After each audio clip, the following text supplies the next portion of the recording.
um filme que mantém aquilo que é fundamental no livro, que é exatamente esse conflito entre linguagem e natureza.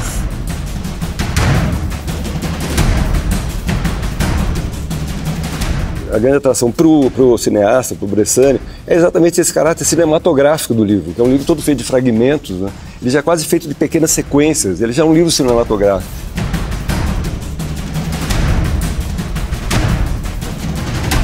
O filme da Suzana é ótimo, talvez um dos raros exemplos que o filme dá de 10 assim, na obra original, que lhe deu origem.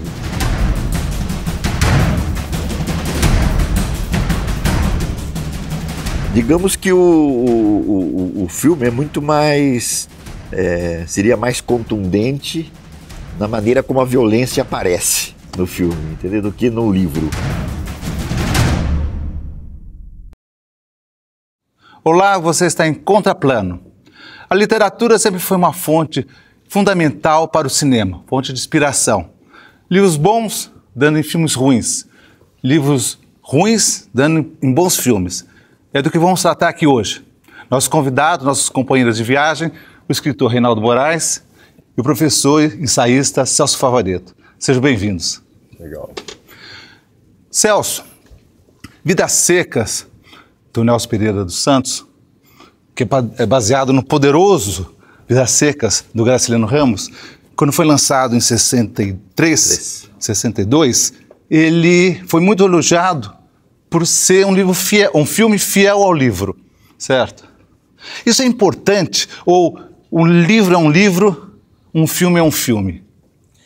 Bom, é importante, não é? Em primeiro lugar, não há nenhum filme baseado em livro que seja exatamente fiel ao livro, porque todo filme acaba sendo o que se chama uma adaptação ou então um ponto de vista determinado, não é? E Vidas Secas não foge à regra. É um filme que, ao mesmo tempo, ele é homólogo ao livro por causa da secura da imagem, que, de certa forma, mimetiza a secura da linguagem. Um filme que mantém aquilo que é fundamental no livro, que é exatamente esse conflito entre linguagem e natureza, mais em silêncio e natureza, não é? E isso está no livro e está no filme. Mas, ao mesmo tempo, o filme, evidentemente, ele escolhe uma série na montagem de suas sequências, ele escolhe certos temas, certos assuntos, que ou não estão exatamente no livro, ou alguma coisa, ou portanto é inventado, como o filme, né? E assim como elimina outras passagens que são extremamente importantes no livro e que não ocorre no filme. Ora, uma coisa que é muito importante no livro e que eu acho que não aparece de maneira tão notável no filme, isso é controverso, o Reinaldo vai me dizer aí o que ele acha, né? É que Vidas Secas, embora nunca ninguém tenha tratado muito do assunto, eu nunca vi na crítica, a figura da mulher também é central. No livro é muito central. Uhum. Nos solilóquios e nas poucas intervenções que a mulher faz, exatamente quando ela daria, digamos, o tom da realidade, da situação da seca ou da vida, daquela vida que não se tem nenhuma cama decente para se dormir, não é verdade? A mulher mostra-se muito forte. Mostra-se com uma presença muito, muito marcante, semelhante a outros filmes de que nós vamos tratar hoje aqui, inclusive na nossa conversa. A nordestina, antes de tudo, é uma forte. A nordestina é uma forte, a nordestina como sempre, né, nesses filmes, e aliás, como de certa forma eu acho que é uma experiência que nós temos muito real, né, as mulheres são muito fortes, né, e elas mantêm assim o rumo das coisas quando os homens, de certa forma, perdem um pouco a vitalidade, seja a vitalidade de força mesmo, no sentido físico da palavra, seja quando eles desanimam, né? Ou perdem, digamos, a linha frente aos acontecimentos. Por aqui nós nunca que vamos chegar. Você é teimosa, chefe. Tanta volta, não tem fim. Nós temos que ir pelo rio mesmo. Ia chegar meio-dia. Tô cansada de andar nesse areião. Reinaldo, você é escritor e também roteirista. né? Como que é ver um filme e sabendo, depois de ter lido o livro, isso, aquilo, e alguns personagens simplesmente desaparecem e outros são fundidos, né? Pega um personagem daqui, se junta e dá um terceiro ou um quarto, essa coisa toda, né? Vendo isso como um escritor e também do seu lado, seu dublê de roteirista, isso é cômodo ou dói? Essa exclusão? Essa exclusão, essa fusão, né? A questão é que o filme está muito... ele tem uma bitola, né, de tempo. Assim. Então a pessoa tem que fazer escolhas para aquilo caber dentro do tempo, daqueles 90 minutos, 100 minutos no máximo. Então é sempre já de saída é uma perspectiva redutora. Você tem que reduzir aquilo, tem que meio shrink, né, espremer, desidratar ali o negócio. E são escolhas, assim, na verdade o diretor, o roteirista tem que reescrever o livro, você faz uma reescritura daquele livro. E onde se perde realmente muita coisa, mas eu acho também, é curioso, assim como no Brasil, sobretudo, eu acho que, não tem essa estatística, mas eu acho que um número muito grande de filmes são adaptações literárias. Como se os cineastas não têm mais imaginação. Quase a grande maioria. Maioria. Então eu fico pensando, mas onde está a imaginação do cineasta, a vontade de fazer uma história, né? De criar uma história que surge para o cinema, como os filmes do Glauber. Eu acho que o Glauber nunca adaptou um livro, né? A maior parte eram histórias originais dele, né? Onde aí você tem uma ficção que já nasce com a vocação visual, né? A vocação de cinema. Quer dizer, não há esse problema de ter que reduzir ou reinventar ou criar uma outra linguagem paralela que se sobreponha, aliás, paralela não, que se sobreponha à linguagem literária. Eu fico me perguntando mesmo, onde foi parar a imaginação do cineasta? Renato, eu acho que é um problema interessantíssimo. Você tocou. Por que não vai pra briga logo, né? Por que não se arrisca, né? É um ficcionista que não faz ficção. Ele pega a ficção do outro cara, em geral, como você estava dizendo no começo, arrebenta, esculhamba com a história, assim. Já não disse pra ir embora? E é pra já, ouviu? Sou bom vaqueiro, e eu sim. Sou bom vaqueiro. Sirvo pra tudo. Talvez. É essa sua gente? Só isso? Aham. Tem mais a cachorra. Sou pra todo serviço. Como é a sua paga?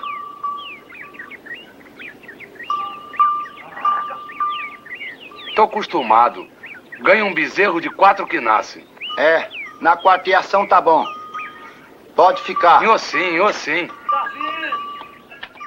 Mas eu gostaria de aproveitar o que o Reinaldo falou, porque eu acho que ele tocou em umas coisas mais interessantes em termos de reflexão sobre a cultura brasileira, viu?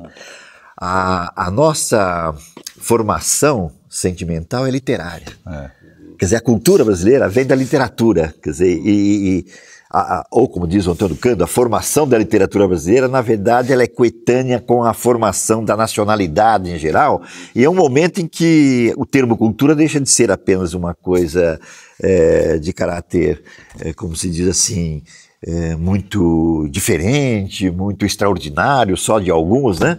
Mas a cultura brasileira passa a ser alguma coisa próxima através da literatura, seja do folhetim, seja do livro. A nacionalidade é construída pela literatura. Então essa história, né, de construir filme através de romance tem muito a ver porque há quase uma connaturalidade do brasileiro com a maneira como a literatura constrói a psicologia da vida cotidiana e como pensa, inclusive, a tão chamada realidade, né? O cinema encontra aí exatamente um ponto firme, porque, como o Reinaldo disse, talvez ainda nós estejamos começamos muito cedo com O Limite do Mário Peixoto, começamos muito cedo com o Glauber e com outros cineastas, inclusive o Bressani, inclusive o Nelson Pereira dos Santos, mas ainda temos um pouco tempo de experiência de fazer cinema como alguma coisa que nasce como cinema. Então a literatura não. A literatura parece ser alguma coisa natural no conhecimento da vida e da chamada realidade. Eu acho isso tão interessante e o Nelson explorou muito bem isso. Quer dizer, o livro e o filme, eles têm exatamente não apenas um paralelismo, né? Mas eles vão coincidindo. Agora, a fusão de personagens, etc., bom, isso sim é propriamente cinematográfica. São exigências da diegese e são exigências da escolha da imagem. Inferno. inferno, inferno. Vida desgraçada, infeliz. Que vida. Vida de bicho. Trabalha tanto pra quê? Não dá pra de comer?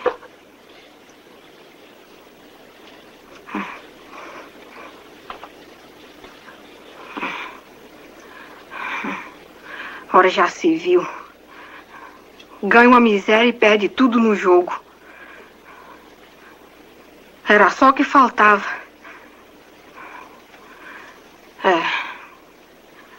Tá tudo secando já. Esse filme Vidas Secas tem um dado histórico interessante porque a fotografia foi feita pelo Luiz Carlos Barreto. Sim. Que à época era fotógrafo da revista O Cruzeiro. Isso. Né? Fotógrafo de imprensa. E faz uma fotografia que é premiadíssima. Né? Estourada. Estourada, exato. É isso que eu ia te perguntar. Essa coisa estourada, isso aqui, você acha... Ela bate com a literatura do Graciliano Ramos? Claro, é uma interpretação. Mas você acha que... ou ela cria uma nova, vamos dizer, um novo véu, uma nova... Quer dizer, é a visão do cineasta e pura e simples. Eu acho que, no caso do Vidas Secas, é um desses filmes seminais, assim, que criaram uma estética, criaram um jeito, né? Quer dizer, o Deus e o Diabo na Terra do Sol, por exemplo, já é tributário um pouco esteticamente do Vidas Secas. Sem dúvida. Que foi feito, o Deus e o Diabo foi feito 2 anos depois, né? 64, 63, 64.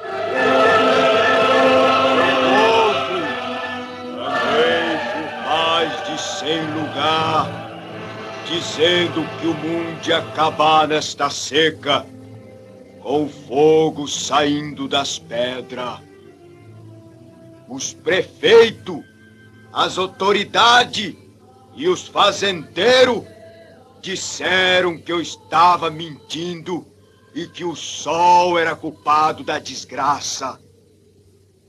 Mas o ano passado eu disse que ia secar 100 dias e ficou 100 dias sem chover. Agora eu digo, do outro lado de lá, deste Monte Santo, existe uma terra onde tudo é verde. Essa relação entre cinema e a literatura é gozada porque a literatura é uma coisa que está meio ninguém financia a literatura, né? E todo mundo financia o cinema. Quer dizer, você não vai nunca conseguir estou fugindo um pouco da sua pergunta, mas que era uma coisa que estava na minha cabeça. Sim, que você consegue 2, 3 milhões para fazer um filme. Você consegue 2, 3 milhões para fazer uma adaptação de um livro, mas o cara que escreveu o livro não consegue um tostão para escrever o livro, né?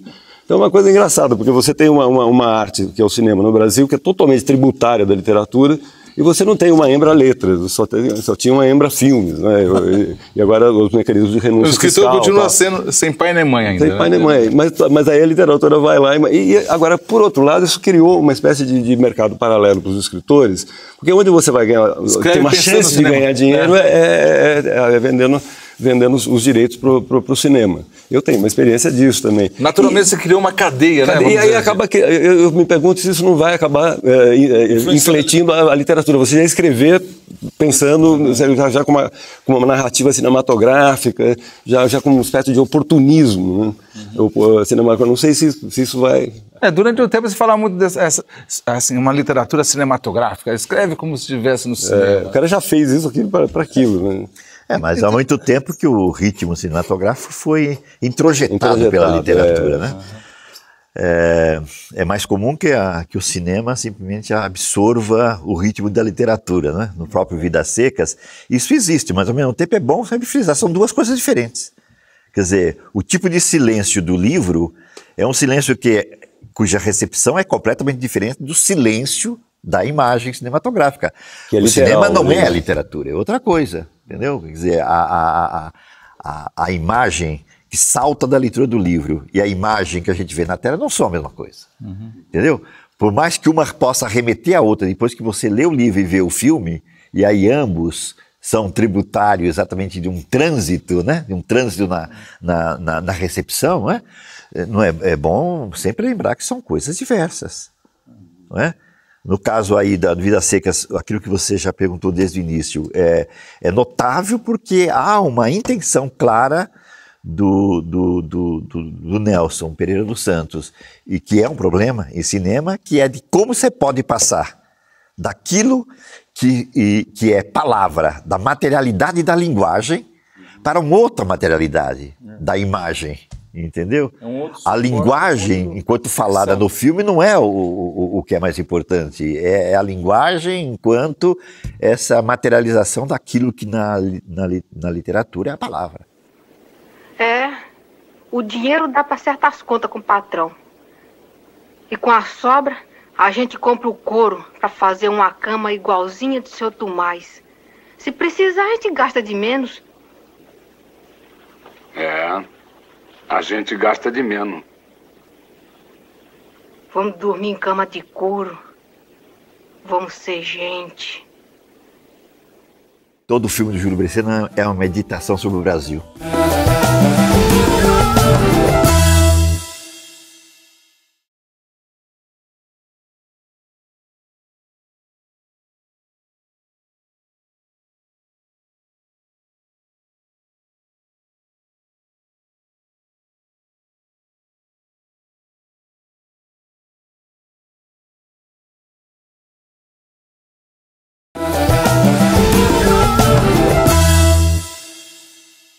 Vamos falar de outro filme. Vamos falar de outro filme que também vem de uma obra literária. Vamos discutir isso. Que é o Brás Cubas, do Júlio Bressani.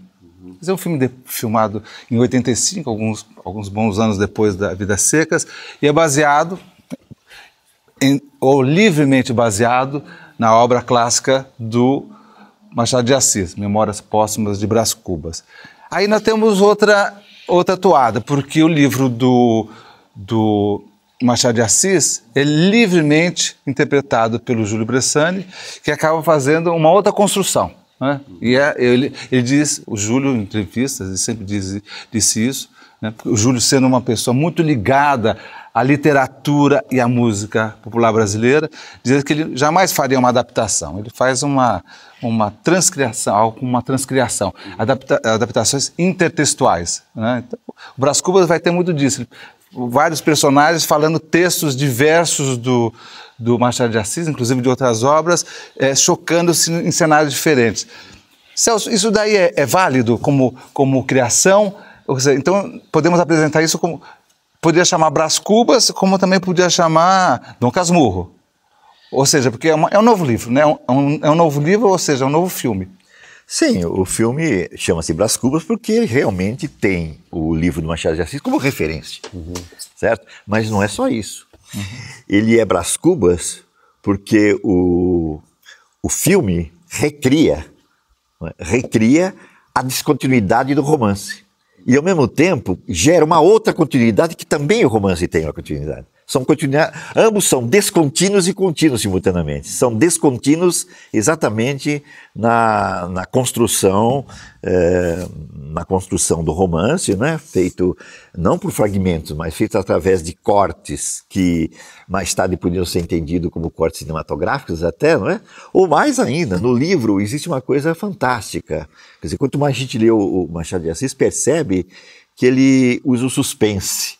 Quase que um suspense Hitchcockiano, entendeu? Alguma coisa que ele vai deixando atrás e quando ele retoma como se fosse no cinema. Isto é, através de sequências ou de tomadas que são, na sua simultaneidade, né? Na sua simultaneidade, elas produzem uma espécie de um choque até. Então, há isto no filme e há isso no livro. Então, são coisas diferentes, há uma recriação total do Bressani, mas, ao mesmo tempo, há uma continuidade. Assim como no Machado de Assis, com todas as descontinuidades, os saltos e as piruetas que ele faz, não é verdade? Na sua volúpia, né? É um livro de volúpia pura. O Júlio também tem isso. O Júlio pega os ritmos, né? Ele pega esse ritmo. Os truques digamos assim, do Machado e passa para ele elimina sequências do Machado de Assis, algumas são até interessantes, ele ter esquecido, outras não. Ele inverte certas ordens dos acontecimentos, entendeu? Mas nunca deixa de ter, inclusive, uma história, entendeu? Tanto o Machado como o Júlio também tem. Talvez espante ao espectador A franqueza com que realço e exponho a minha mediocridade. Advirta que a franqueza é a primeira virtude de um defunto. Não há nada tão incomensurável como o desdém dos finados. E como o Celso falou, na verdade, uma coisa que parece evidente, quer dizer, talvez a grande atração do Brás Cubas, o livro, a grande atração para o cineasta, para o Bressani, é exatamente esse caráter cinematográfico do livro, que é um livro todo feito de fragmentos, né? Ele já é quase feito de pequenas sequências, ele já é um livro cinematográfico. É como se o Machado de Assis já tivesse fortemente influenciado pelo cinema, que é uma coisa que ia aparecer 20 anos depois assim, do livro escrito. Né? Então, talvez isso tenha sido. Agora, é engraçado que no filme Brás Cubas tem umas sequências inteiramente literais. A gente está falando do quanto é diferente, do quanto é uma recriação, mas tem uma cena famosa que o Brás Cubas, ele tá, quer dizer, um indicativo do tédio, né, daquele tédio, daquela cabeça vazia do Brás Cubas, que é uma cabeça vazia daquela elite, né? Que o cara, ele fica olhando para a ponta dos sapatos dele. É assim, maravilhoso. Ele fica olhando para a ponta dos sapatos. E é literalmente uma cena que está descrita no livro, no Brás Cubas. E que ele dá uma literalidade, assim, incrível isso. Né? Mas aí tem coisas de recriação. O começo do filme, aquele microfone o começo do filme ele bota um esqueleto e bota o técnico de som com o microfone entrando na órbita da caveira e batendo, produzindo aquele som seco, né? Aquele som de osso, aquele som, aquela coisa, como se fosse uma tentativa de pegar o som da morte, né? Dá uma interpretação auditiva para a morte. Então você ouve aquilo e fala, a morte é isso, é esse barulho de osso, assim, de coisa... Fortíssimo esse começo, né? Necrofone.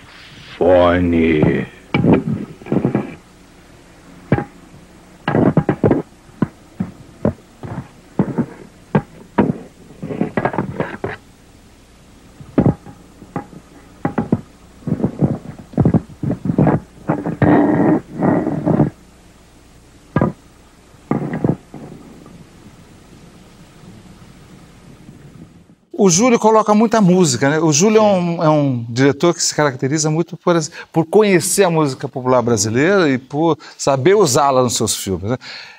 E nesse filme, no Brás Cubas, isso é permanente, né? É quase um outro personagem. Você vê no Machado de Assis, no original Machado de Assis, essa coisa da música? Não.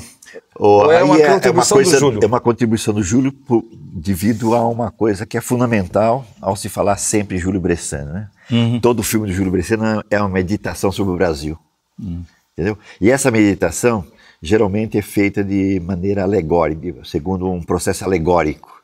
Então, quando as músicas aparecem, elas geralmente discordam, elas são discordantes em relação às imagens e às sequências. Essa discordância, entendeu? Produz como efeito alusivo uma reflexão daquilo que a música está falando. Por exemplo, no momento tem um momento lá em que aparece o Quincas Borba, o filósofo Quincas Borba, etc, né? E aí surge a música "O mundo me condena, ninguém tem pena", falando sempre mal do meu nome, deixando de saber se eu vou morrer de sede ou se eu vou morrer de fome. Então você percebe perfeitamente que esse paralelismo entre a música e o que está acontecendo, e que produz uma discordância geralmente, ela produz exatamente a figura da alegoria. Isto é, ela alude a um outro daquela história contada e da história aludida na música, um outro, só que esse outro é indeterminado, que é outra coisa fundamental. O Júlio é um cara muito culto, não só em música e cinema, literatura, como também em filosofia, etc, né? Aliás, a caveira inicial é uma imagem benjaminiana, uma imagem alegórica, quer dizer, assim como o adulto é o pai da criança, na verdade, a morte preside a todos os atos humanos, entende? E aquele filme nasce sob pela presença da morte, né? Que vai produzindo exatamente as ficções da morte de mortes várias, não é verdade? E são o ficcionamento das mortes várias que vai produzindo exatamente uma coisa de muito humor. Isto é, aquilo que parece importante é, na verdade, super desimportante. E aquilo que é importante só aparece de maneira subreptícia. O Júlio explora isso bem no cinema, e isto é do Machado. É uma característica do escritor. Ele transfigura totalmente o que o Machado consegue, com uma sutileza extrema na linguagem, com o seu humor corrosivo, né? Ele consegue exatamente através desse paralelismo com a música, ou aqueles cortes violentos em que ele coloca uma outra cena que não tem nada a ver com o filme.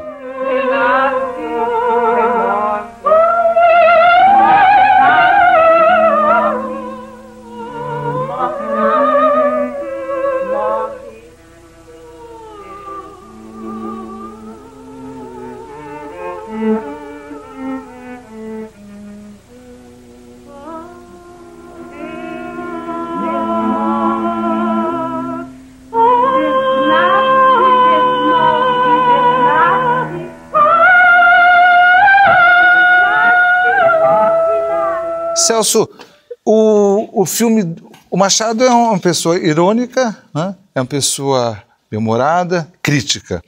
Agora, mas ele não é verborrágico. O filme do Júlio tem uma verborragia muito diferente, ou talvez, vamos dizer, alguns tons acima do Machado, ou não? O Machado é contido, digamos, né? Produz tanto no rigor da linguagem, como exatamente para obter aqueles efeitos. Os efeitos sejam de humor, né? Seja qualquer outro efeito de ironia, ou então para explicitar o que eu estou chamando de olho mau aqui, não é? Então, para isso ele precisa ser muito sintético. Ele é sintético, ele é absolutamente econômico. O Bressani não, exatamente porque ele está incorporando elementos populares, das vivências populares, muito bem emblematizados na música, na carnavalização que a música produz. O Bressani trabalha muito exatamente com a linguagem falada, é o ritmo da fala, entendeu? Este é uma diferença realmente notável entre os dois. Só gostaria de dizer mais uma coisinha para não perder o fio, como o que eu disse quanto ao Vidas Secas. Também no Brás Cubas, a figura feminina, tanto no livro como no filme, são notáveis. A Virgínia é onipresente, tem 100 e tantas citações da Virgínia no romance do Machado de Assis, contra, assim, todas as outras mulheres. E a Virgínia é um personagem extremamente forte também no Brás Cubas do Bressani. Isso é uma coisa muito interessante.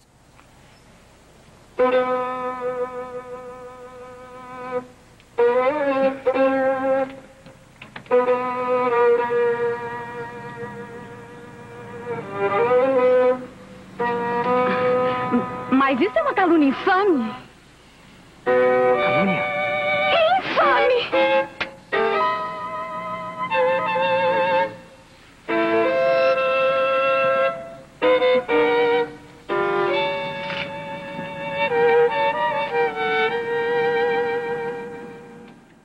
A impressão que eu tenho é que a Suzana Amaral colocou nesse filme uma Clarice que não tinha no livro da própria Clarice.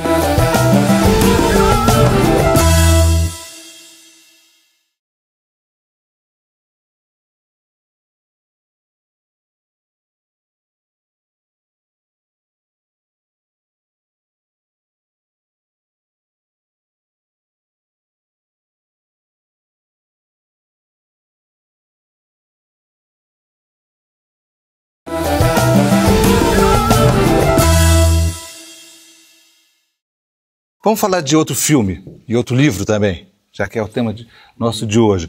Vamos falar de A Hora da Estrela, que é um filme da Suzana Amaral, filmado em 86, um ano depois do Júlio filmar Brás Cubas, que é baseado no livro da Clarice Lispector.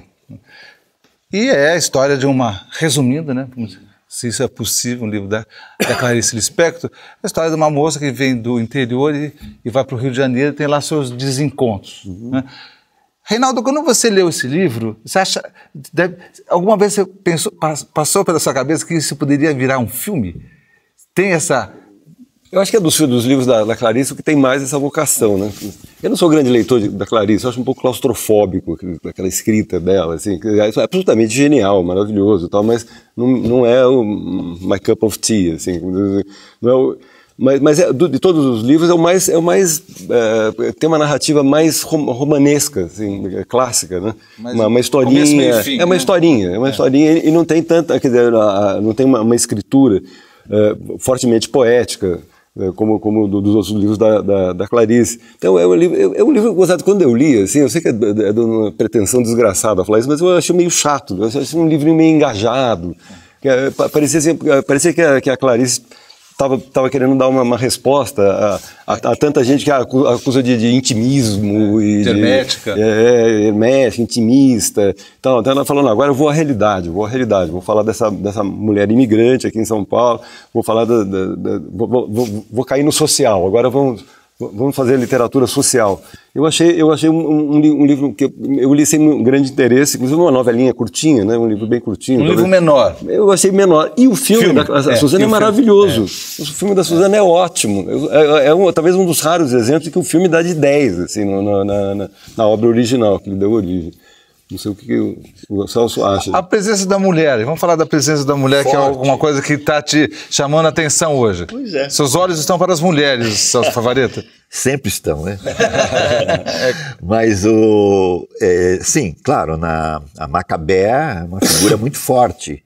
E tanto quanto o Reinado, quando esse livro saiu, achei muito estranho e também não gostei muito quando eu li, porque eu vinha de um impacto da Paixão segundo GH, né? Que é um filme de impacto violentíssimo, né? Onde a figura... Esse é a Clarice, né? Essa é a Clarice que nós conhecíamos, do Perto do Coração Selvagem até a Paixão segundo GH, não é?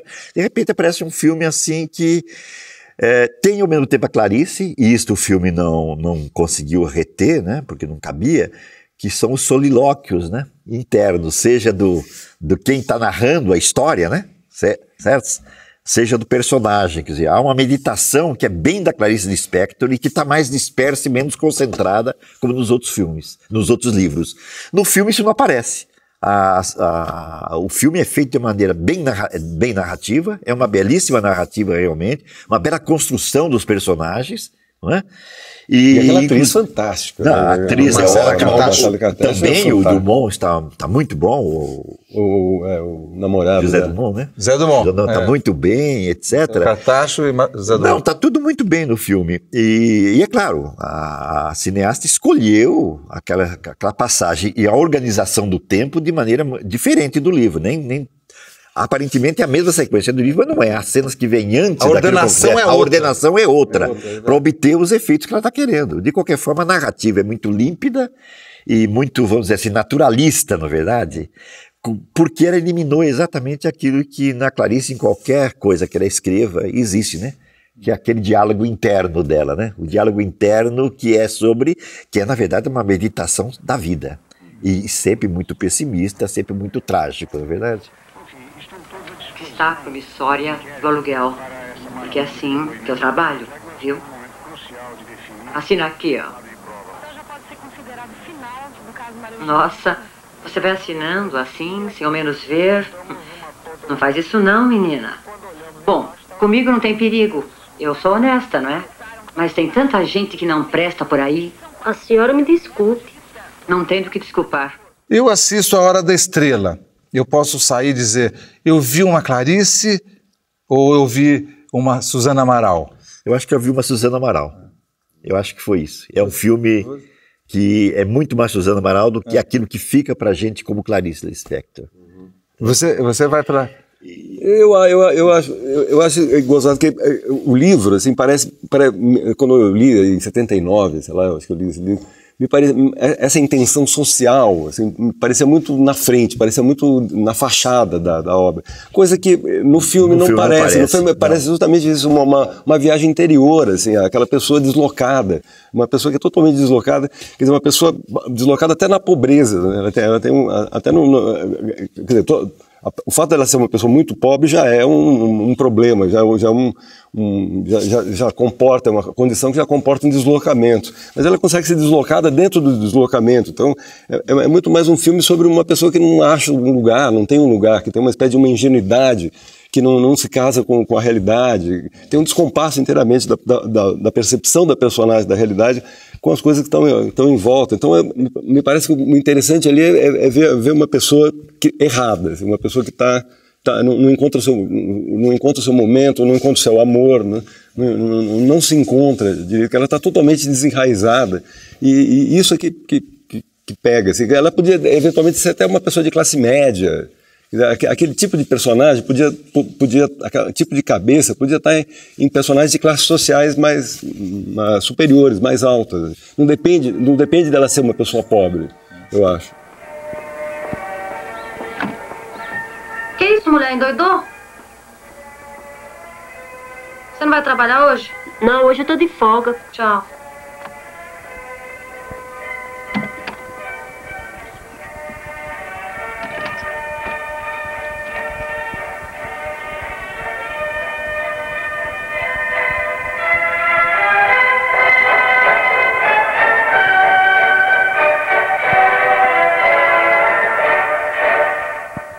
A impressão que eu tenho é que a Susana Amaral colocou nesse filme uma Clarice que não tinha no livro da própria Clarice, né? Quer dizer, é um filme de uma diretora apaixonada pela obra da autora, certo? E que pega, vamos dizer, os elementos grandiosos da autora e deposita sobre uma obra que ela não tinha colocado esses elementos. Pode soar assim?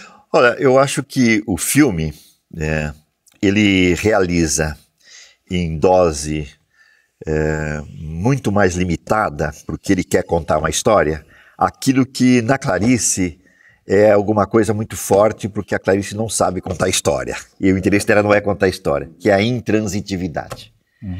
Essa Macabé é absolutamente impossível. Ela é a impossibilidade total. E intransitiva. No livro, essa intransitividade chega exatamente a deixar a gente muito sentindo mal, entendeu? No filme é menos. No filme isso é matizado. Existe essa intransitividade, principalmente nas perguntas que ela faz. O que é isso? O que é aquilo? Ela quer saber isso e aquilo, na relação dela com aquilo que ela ouve no rádio, etc. Tudo isso tem no livro. Mas no livro eu acho muito mais incisivo e muito mais forte do que no filme. Mas se a gente considerar, como nós estamos aqui, de certa forma, falando que o filme vale por si só, ele se sustenta por si só, sem referência ao livro, isso não tem importância. Enquanto a gente fizer a comparação, sim, isso acaba sendo importante. Diferente, viu, do Júlio Bressani com Machado de Assis. O Júlio Bressani, ele excita a necessidade de voltar ao Machado. Eu acho que o filme da Susana não excita a volta à Clarice. Eu posso convidar a senhorita para dar um passeio? Pode sim. Qual é mesmo sua graça? Seu nome? Macabea. Como? Macabea. Me desculpe, mas Macabea parece doce de pele. É, eu também acho esquisito. Mas minha falecida mãe botou ele por promessa. Se eu vingasse. Aí eu vinguei, né? Mas assim mesmo ela morreu. Meu pai também. Minha tia foi quem me criou. Eu achei muito interessante a diferença entre o final do livro e o final do filme. Como é que é? Eu acho que o final do livro, quando ela sai da impostora que lia as mãos lá, ela é atropelada também. E ela sai na rua e é atropelada imediatamente. Eu acho isso cinematográfico. É o lado... O filme, o livro da Clarice tem realmente cinematografia dentro dela. Ela é toda feita de blocos, entendeu? É mais narrativo, e de rupturas. Eu acho que a Susana Amaral, embora, repito, eu gostei do filme agora, revendo, eu não gostei quando eu vi, mas gostei agora revendo, ela exatamente porque ela quer criar uma narrativa, e aí uma narrativa com digamos, a possibilidade de uma audiência popular, massiva, vamos dizer assim, né? Ela mexe no final. A Macabea sai da como é que chama? A mulher que lê leitura de mãos. Da leitura de mãos. E ela vai para a cidade, há toda uma espécie quase que ela entra quase que em delírio, entendeu? Para exatamente significar que ela viveu em delírio a vida inteira, entendeu? E eu acho que isso ficou mais fraco do que o livro. O livro é mais forte quanto a isso. Isso é uma traição com a história? Você como escritor? Esse tema é forte, né? Traição, mas é uma traição com o livro, com a história? É aquela velha história da adaptação, né? O jeito que a Suzana achou de tratar aquele personagem. Eu acho que, sei lá, eu nunca ouvi nenhuma entrevista da Suzana falando sobre as intenções dela, claramente, assim, certamente ela deve ter dado várias entrevistas, mas aquilo parece que vai brotando da narrativa cinematográfica, né? Eu, talvez pelo fato de ter lido o livro muito tempo antes de ter visto o filme, e não me lembrar bem do livro, como não me lembro até agora, eu acho que a coisa nasce ali mesmo, eu acho que é uma personagem de ficção que nasce dentro do filme. Se eu não soubesse, é um filme que você pode perfeitamente ver sem saber que é uma adaptação de uma história da Clarice. Não vai fazer falta nenhuma, né? Ainda ter lido, não vai fazer falta nenhuma. Agora, como o Celso estava dizendo no caso do Brás Cubas, você é obrigado assim, a reler Machado e reler Machado com aquelas lentes analíticas do Bressani. E aqui não, aqui você pode esquecer a Clarice tranquilamente. Não dá para entender. Veja eu já sou eu mesmo. Você não reparou até agora que tudo que você fala não tem resposta? Você não pensa no futuro? Você não tem vontade de nada? Sabe o que eu queria ser? Eu queria ser artista de cinema.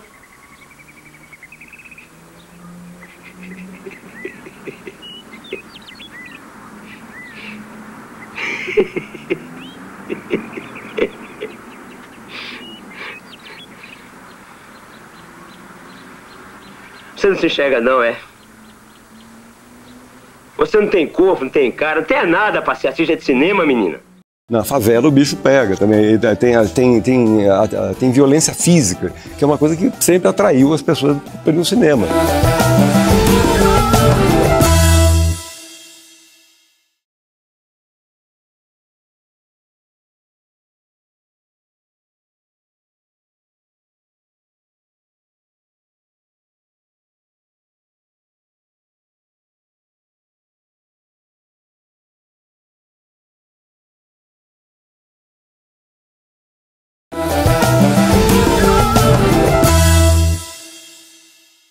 Vamos falar sobre Cidade de Deus, que é um filme dirigido pelo Fernando Meirelles, em 2001, e é baseado no livro do Paulo Lins, homônimo. Esse filme tem um grande sucesso brasileiro e internacional. Ele vai até concorrer ao Oscar, ser indicado ao Oscar. E, ao contrário das obras outras que falamos aqui, ele causa uma cisão entre o diretor e o escritor, Paulo Lins. Houve brigas, contenciosos, aquilo depois, ao longo do tempo, esclarecidos, né, resolvidos. Mas sabe-se que no começo que o escritor não gostou do que aconteceu no filme. Agora, você, Celso, acha que isso é novo filme, nova literatura, né, ou uma coisa que deveria ser respeitada? Olha, podia ser uma coisa ou outra. No caso aí, eu entendo que inicialmente o Paulo Lins ficou um pouco sentido com a coisa toda, porque realmente o filme é outra coisa. E como disse o Meirelles, o filme é uma construção do Braulio Mantovani. Tá certo? Ele que... Braulio Mantovani é o roteirista. É o roteirista. Meu ex-aluno também. Ô, professor. Não, o Braulio é ótimo. Então é outra coisa. É outra coisa, não tem... O filme... Quando a gente vai ler o livro, a gente percebe que mesmo a marcha da linguagem é diferente, entende? O filme vale por si só também. Eu acho que é um filme que pode viver perfeitamente sem o livro. Depois o Paulo Lins ficou muito agradecido porque exatamente o filme impulsionou, catapultou o sucesso do livro e tudo ficou amainado, né? Como o Zé Pequeno não deixava nenhum inimigo vivo, na Cidade de Deus não tinha tiroteio, não tinha arengação. Era fácil entrar de carro. E a playboyzada sentiu que era seguro vir buscar droga dentro da favela. Chovia viciado na Cidade de Deus. E dinheiro no bolso do Zé Pequeno. Deu pra colar, tá maneiro? Valeu. Aí, tô escolhendo um desses relógios aqui pra poder sair mais tarde. Esse aqui é maneiro. Se o tráfico fosse legal, o Pequeno ia ser o homem do ano. você tem um filme que serve de inspiração ou de ponto de partida, ou serve exatamente mais do que isso, né? De um conteúdo, de uma massa de personagens e de acontecimentos, né? Que são, mas são transformados pelo roteirista e pelo cineasta e etc., iluminador, etc. E outra coisa, digamos que o filme é muito mais...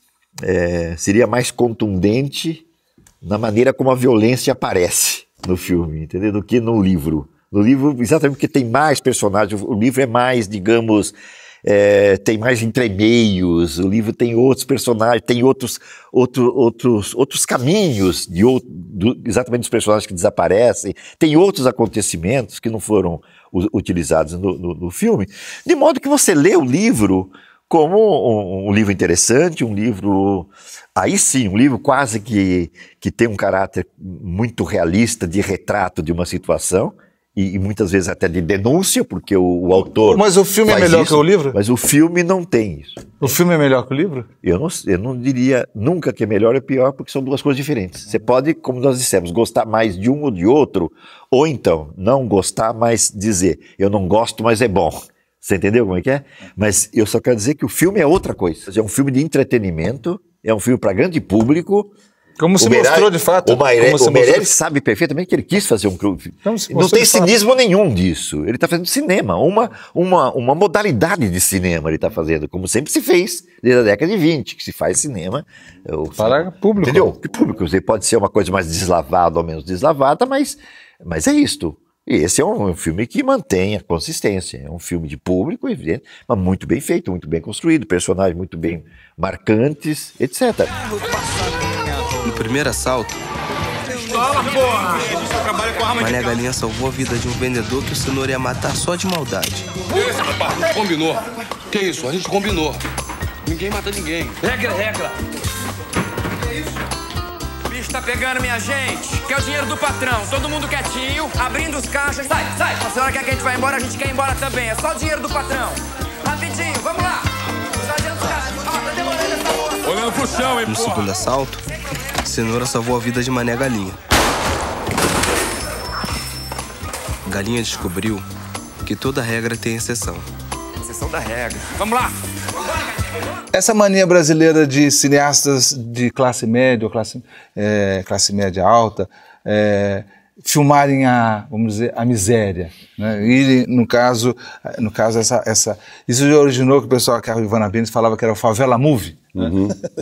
Que foi uma tendência, né? Que o Cidade de Deus é um dos clássicos dessa tendência, né? Você sente uma estereotipia dos personagens, já que o Fernando Meirelles é uma pessoa do Alto de Pinheiros, né? Pessoa do Alto de Pinheiros de São Paulo, pessoa da classe média paulistana. Alta. Você sente uma estereotipia na hora que se olha para esses personagens, que é uma coisa que se critica muito no cinema brasileiro? Eu acho que também não dá para se fazer um filme que não tem um mínimo de estereotipia, que não lide com um mínimo de clichê, assim, né? É como aquele, eu acho que o cara da Paramount, que chamava os roteiristas o Talbot, o Irving Talbot, que era o Big Shot, o Big Tycoon da Paramount, que ele conversava com os roteiristas e pedia assim, make me new clichês, assim, me façam novos clichês. Eu não quero nada novo, eu não quero nada original, eu quero novos clichês, assim.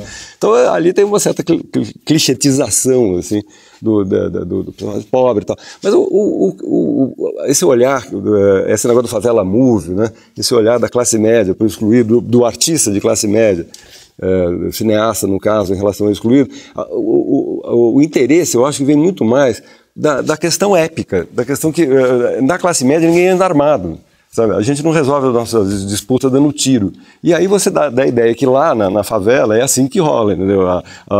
As lideranças surgem a partir de bang. Então isso é muito mais interessante, Você vê, a minha vida é uma chatice. Eu preso no trânsito, sabe? Eu tomando cerveja com os amigos. Indo no supermercado, trabalhando, né? Ali, trabalhando. Isso aí não tem epos, aí, não tem épica, não tem interesse nenhum. E aí essa ideia de que ali na prisão, né, um Carandiru, um filme de prisão, ali a coisa, o bicho pega. Na favela o bicho pega também.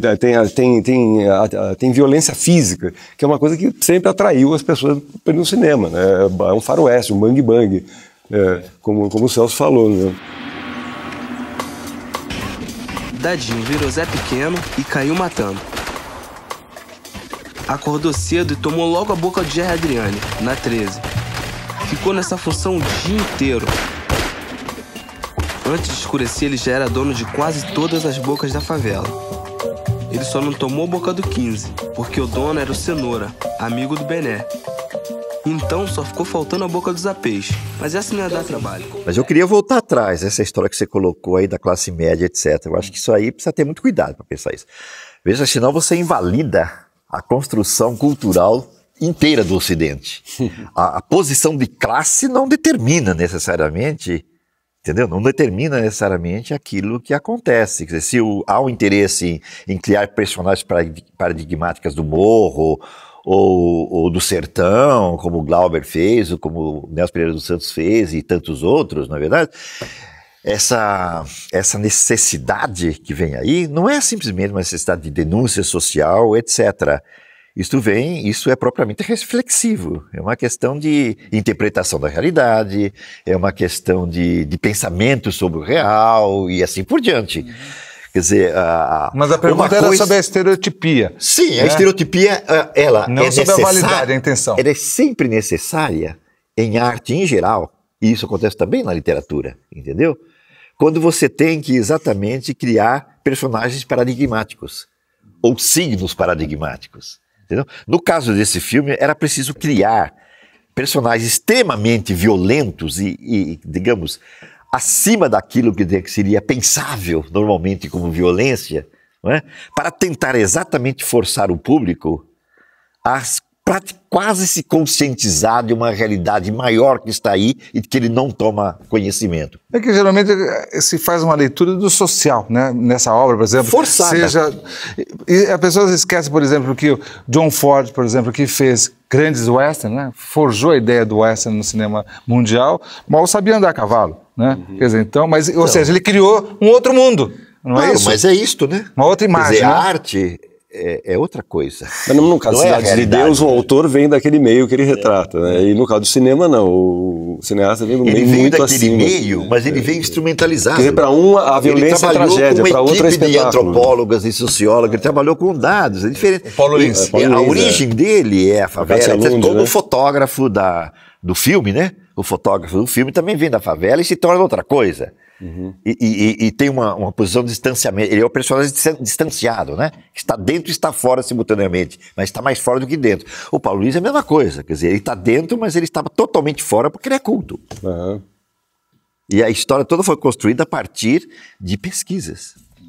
Mas ele também muito da experiência de vida dele. Mas eu não estou negando que ele seja não estou negando que ele seja um romancista. Não, e é bom, você lê o livro. Eu não li, na ocasião eu não tive coragem de ler o livro. Fui agora ver, por obrigação profissional. E não li inteiro, mas li pedaços assim, saltados, etc. E vi, realmente, ele é um ficcionista. Realmente, ele é. Ele é um romancista. Então, tudo bem, valorizemos o livro como tal. E parece que aí sim, ele é alvo assim, de análises muito interessantes do ponto de vista político e social. E analisemos o filme, cuja análise deve ser mais política do que social. Eu queria agradecer a Reinaldo Moraes, ao Celso Favaretto, muito obrigado pela presença. E você pode continuar acompanhando o nosso programa por esse endereço aqui embaixo, endereço do nosso site. Até o próximo Conta Plano, conta os temas candentes do cinema brasileiro e latino-americano. Até lá.